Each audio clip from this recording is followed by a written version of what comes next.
Nomor hadis 233 dari sahabat Abu Darda, orang yang menuntut ilmu itu teman-teman sekalian langsung ya, wa innal malaikata la tadau ajnihataha ridan bi talibil ilmi, mendapatkan ridha malaikat, mendapatkan ridha malaikat. Jadi antum jangan dikira biasa nih, dari setiap berangkat sampai ke sini itu malaikat menaungi antum, membentangkan sayapnya. Cuma memang dibuat oleh Allah gaib, enggak kelihatan. Sebab kalau kelihatan enggak akan jadi datang ke sini antum. Baru keluar rumah malaikat tuh begini. Siapa? Malaikat. Paham ya? Baik. Nah, dari semuanya ini puncaknya teman-teman sekalian, puncaknya derajat antum akan diangkat oleh Allah. Diangkat. Dua.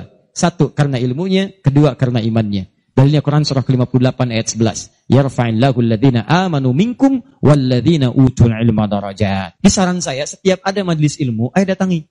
Bagi waktu masa dalam sepekan gak ada untuk akhirat. Dunia aja kejar dunia. Kenapa gak nyari akhirat? Gak banyak kok. Sabtu kalau gak Sabtu Ahad susun nih taklim siapa? Ustadz Fulan, Syekh Fulan, Habib Fulan. Cari di mana tempatnya. Tapi ukurannya 3 kata Al-Quran. Cuma 3 ini. Kalau gak ada yang 3, maka 5 kemuliaan ini tidak akan didapatkan. Apa yang 3 itu? 1, sifatnya majlis ilmu itu majlis yang memahamkan antum dalam urusan agama. Bukan menjauhkan anda dalam urusan agama. Dalilnya Quran surah ke-9 tadi ayat 122. Liyatafaqahu fiddin, membuat mereka paham tentang agama.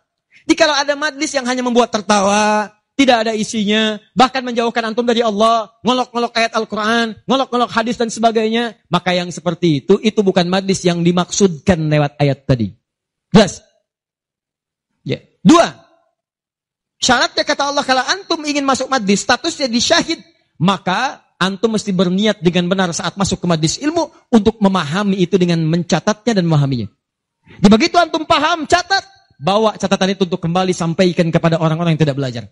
Itu sekarang lebih mudah, share di media sosial. Antum sekarang dapat satu hadis, share. Begitu di-share ada daripada share yang tidak jelas. Bikin status. Begitu antum share ke teman-teman antum pengusaha, mereka semangat semua. Semangat.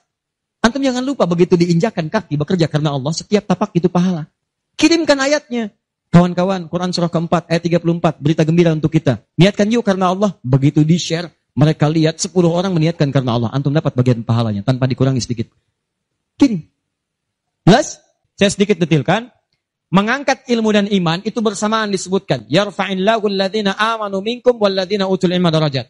Jadi kalau ada majlis imannya mengangkat tapi ilmunya tidak, maka ini pun belum seimbang. Atau ilmunya luas tapi iman gak kerangkat. Ini jadi masalah.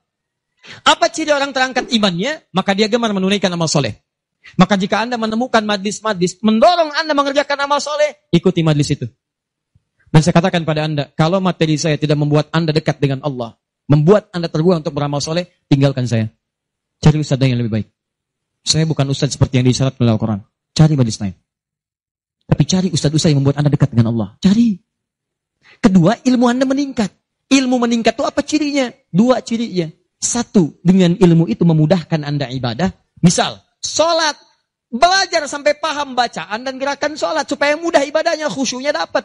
Ini kan ada sindiran di Quran. Kata Allah, banyak orang sholat gak paham bacaan dan gerakan sholat. Ayo jujur, katakan pada diri sendiri. Sampai sekarang malam ini, berapa persen bacaan sholat yang antum pahami? Jangan-jangan anda sholat tapi gak ngerti yang dibaca. Bagaimana bisa khusyuk? Ruku gak ngerti, sujud gak paham. Bagaimana bisa khusyuk sholatnya? Antum minta rizki, isa aja 4 kali. Warzukni, minta rizki. Habis sholat minta lagi. Ya Allah mohon berikan aku rizki. Yang tadi apa saat sholat? Warzukni. Ya bagaimana kita bisa mengerti apa yang diucapkan kalau kita tidak belajar? Makanya cari. Nak mengerti itu bahasanya faham. Fikih. Makanya ada kitab sholat namanya fikih sholat, fikih umroh, fikih haji. Belajar